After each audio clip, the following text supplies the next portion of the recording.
Hey, and welcome back to the Sci-Fi Geek's Guide. Today we're going to ask a simple question. Did the sequel trilogy make the prequel trilogy better? Before I tell you what I think, let me explain a few things. First off, the prequel trilogy had a complete storyline from beginning, middle to end. George Lucas, like it or hate it, he had a beginning, a middle, and an end to his story, a complete arc. The sequel trilogy did not. J.J. Abrams, on the other hand, made The Force Awakens, which was the first movie in the sequel trilogy. He made it as a love letter to the fans. He admitted so himself. And it was basically a rehash of A New Hope. You know, teenager who lives in the desert, goes off, meets a mentor, goes on an epic adventure and gains a lightsaber and uses Force abilities they didn't know they had. Sounds familiar, doesn't it? But along the way, there were a lot of questions that were asked that were planned to be answered in the second and third installments. Where did Rey come from? Who were her parents? Was she related to a Skywalker or to a Solo? Where did Maz Kanata get the lightsaber from? Oh, that's a good story for another time. So, all these questions were ready to be answered in the next movie, The Last Jedi. Yeah, that didn't happen. J.J. Abrams wasn't directing the next movie. Rian Johnson was, or as a lot of people call him, Ruin Johnson. Because for a lot of fans, he ruined Star Wars. I'm not going to say whether I felt that way or not. I think you could probably tell from the way I'm talking about him. But yeah, the second film, definitely, Luke throwing the lightsaber away. I mean, you see at the very end of the first movie, finally see Luke Skywalker. He's handed the lightsaber by Rey. And what does he do at the start of the next movie? Tosses it. Almost goes down a cliff. Rey has to rescue it. What? What? And then the next thing, he doesn't want to train Rey. He says the Jedi should cease to exist. He's like totally, cut himself off from the Force. First off, I didn't think a Jedi could do that, so that's something new.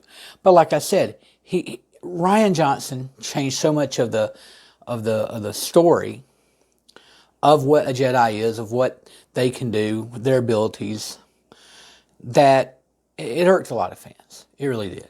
And then he didn't answer a single question. Snoke, that was another question. Who's Snoke? He didn't matter because he got killed. Oh, by the way, spoiler warnings if you haven't seen it. So, although if you're watching this, you probably have. This goes for the other movies as well. So, basically, it was disconnected. J.J. Abrams came back for the final movie, Rise of Skywalker, and he retconned, everything that was done in Last Jedi. Force Ghost Luke grabs the lightsaber. A Jedi should treat his lightsaber with more respect. Well, duh, Luke. You knew that before you threw it away in the last movie. So, the thing is, it's very disjointed. The story, which should have a beginning, a middle, and an end, doesn't. It has a beginning that was pretty good, really great. The middle killed it. It just died. It died on the operating room table. It died a horrible death. Third one tried to redeem it, but then they have to bring in Palpatine, and then they have to retcon so many things to make it, try to shoehorn it in and make it fit.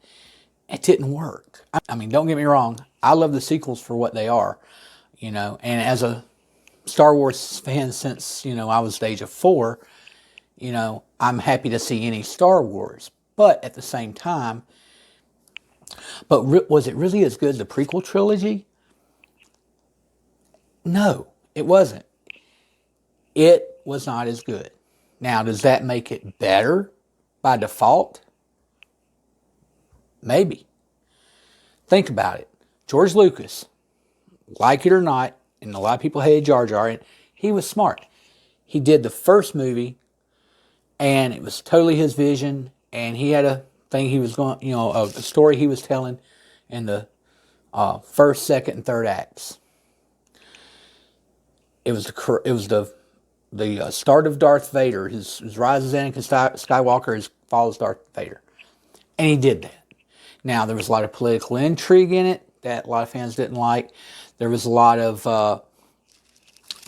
Jar Jar Binks in the first one that he very much toned down and almost got completely rid of in the third one. So he did see what the fans liked and didn't like and changed a few things. But as an overall story, it's a better arc. It's a better. It starts, has a middle, has an end, and then leads into the next thing. Now leads into New Hope. However, I know they're not making any more. Skywalker saga is over. But if Disney has any hopes of, with Lucasfilm making more Star Wars content, any more movies. I know they're doing The Mandalorian and a few other things, but if they're going to make other movies in the Star Wars universe, then Rise of Skywalker, the sequel trilogy and the Skywalker saga, end of it is not the jumping off point. It really isn't. The prequel trilogies, they had a beginning, middle, and end. The sequel trilogies did not.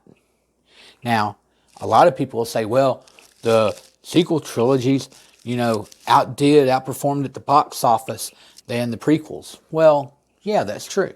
However, that's not taking into account there had been almost 20 years between, it had been almost 20 years since the release of Return of the Jedi and Phantom Menace.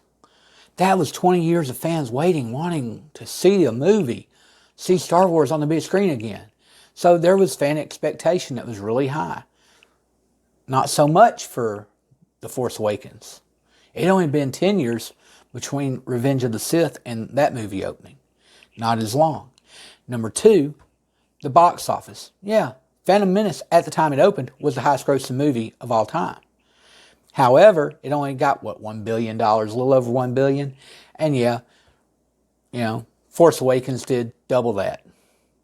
But $1 billion in 2015 money when the movie was released was actually worth almost $1.5 billion. So another $500 million in dollars.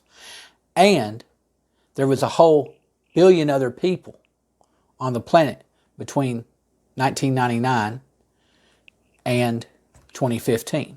A whole nother billion. So if you do the math, that means they pretty much equal out. They pretty much equal out. I might even say, Menace did a little better.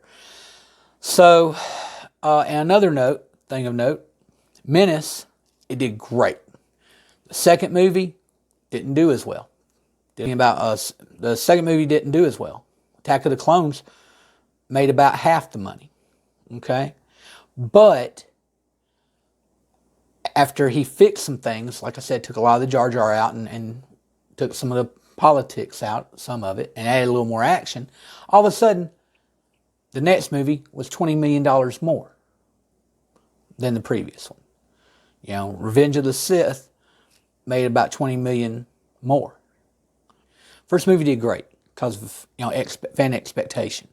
The second movie faltered some. And then the third movie took it back up. Whereas with the sequel trilogy, it's a little different. Yeah. The first movie did great. The second movie made less money. And the last movie made less money than that. So it went on a downward trend. So that tells you right there that if a movie series starts here and continually goes down and loses numbers, loses money, that means it's on a downward trajectory. So it's not as good. It's the people who were watching the movie deciding the next movie's not as good as the first one I just saw. The third movie's not as good as the second. It's showing a decline in viewership and watching. Whereas the prequel trilogy, even with all its faults, still rebounded. To me, between the numbers that you crunch, to me, that says something. Fans like this prequel trilogy comparatively better than the sequel trilogy. So, were they better? Yes. My answer, yes, they were. A world better. I mean, I can go on about how you learn more about the Jedi, you learn more about the history of the Star Wars universe to an extent. It pumped up the excitement for the fandom, gave new characters, gave new, worlds to inhabit. Whereas sequel trilogy was really a rehash of what we'd already seen before. First Order stormtroopers are rehashes of the original stormtroopers. First Order itself is a rehash of the Empire. We don't get to see the Republic, the new Republic that we were all hoping to see, got blown up. Like in the first film. We didn't get to see their, what became of Luke, Leia, and Han's struggle during the middle movies. So, of the original trilogy. So, yeah. Not so good.